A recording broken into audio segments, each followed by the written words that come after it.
The Treaty of Sevres was signed by the United Kingdom, France, Italy, and the Ottoman Empire. Greece did not sign because they did not agree with it, and other countries were not present at negotiations or not a party in negotiations were not signing. So what was the Treaty of Sevres? The Treaty of Sevres was a treaty that was signed but not ratified, requiring the cession of Ottoman territory to fit Allied interest. The negotiations were held at the National Manufacturer of Sevres porcelain factory in Sevres, France. In secret from 1915, France, Italy, and Britain all planned partitions, but this treaty itself was signed partially based on those partitions on the 10th of August 1920. Why did this treaty exist? Because they needed to do something with the land after World War I, and there was a general want for power and resources on all sides. For this presentation, we will be going over how these treaties impacted self-determination, which was defined by Woodrow Wilson as meaning that a nation or a group of people with similar political ambitions can seek to create its own independent government or state. And then here on the right is a map of what the Treaty of Sevres would have looked like.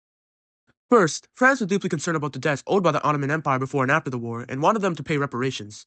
This resulted in French Premier Alexander Millerand to take control over Ottoman finances as part of the so-called peace settlement, signifying the overbearing struggle with foreign debt and financial dependency, which essentially strips them of self-determination in an economic sense.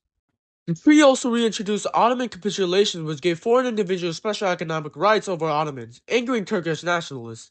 There were also military restrictions that reduced the amount of people to 50,000 men. They were even prohibited to establish an air force that had limited naval power. The heavy military restriction on the empire is significant as it planned to strip the Ottoman Empire of their military, which weakens their status in Europe, slowly dissolving the Ottoman Empire.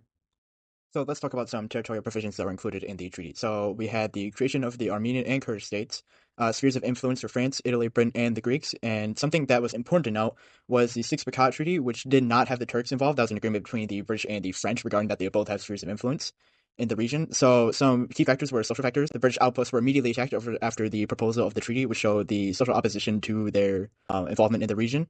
Though the Kurds had won an independent state, so that was good for them, along with the Armenians, who also got their own region. However, the nationalist movement of the Kurds spiked up after that treaty. Overall, it was just not good for self-determination. While the Kurds and Armenians got their own states, the Turks were left out even though they had most of the land. The Treaty of Sevres carved the nation to foreign zones of influence for Britain, France, and Italy, which allowed economic privileges over trade, taxes, and natural resources. We left the country with little to no economic independence, contradicts self-determination, and the decision on economy was non-existent, and also all the resources and labor were exploited. The treaty ignored ethnic and religious groups under Western style bureaucracy, which ignored religious customs and traditions, with troops being stationed there to enforce them. Politically, land were promised to many groups, such as the Jewish people under the Balfour Declaration, which established Palestine as the Jewish home state, which went against the local majority ethnic Palestinians, who had no say in the matter of what will happen to their homes, with many of them being kicked out of the land.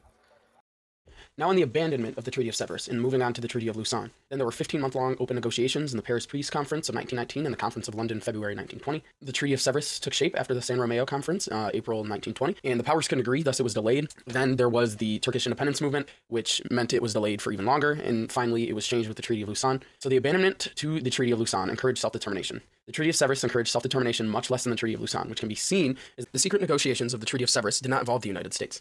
These negotiations, such as the Sykes-Picot Agreement, the Balfour Declaration, and the Armistice of Merdros, all did not include the United States and likely did not consider self-determination. Overall, the Treaty of Sevres imposed harsh terms on the Ottoman Empire, dividing its territories without Ottoman input through secret negotiations, enforcing economic and military control, all showing the failure to meet self-determination. Though there were mentions of Kurdish and Armenian independence, Turkish nationalists did not agree in general. As a result of the treaty, Turkish nationalists led by Mustafa Kemal Atatürk rejected the treaty, reclaiming territory and overturning Sevres with the 1923 Treaty of Lausanne.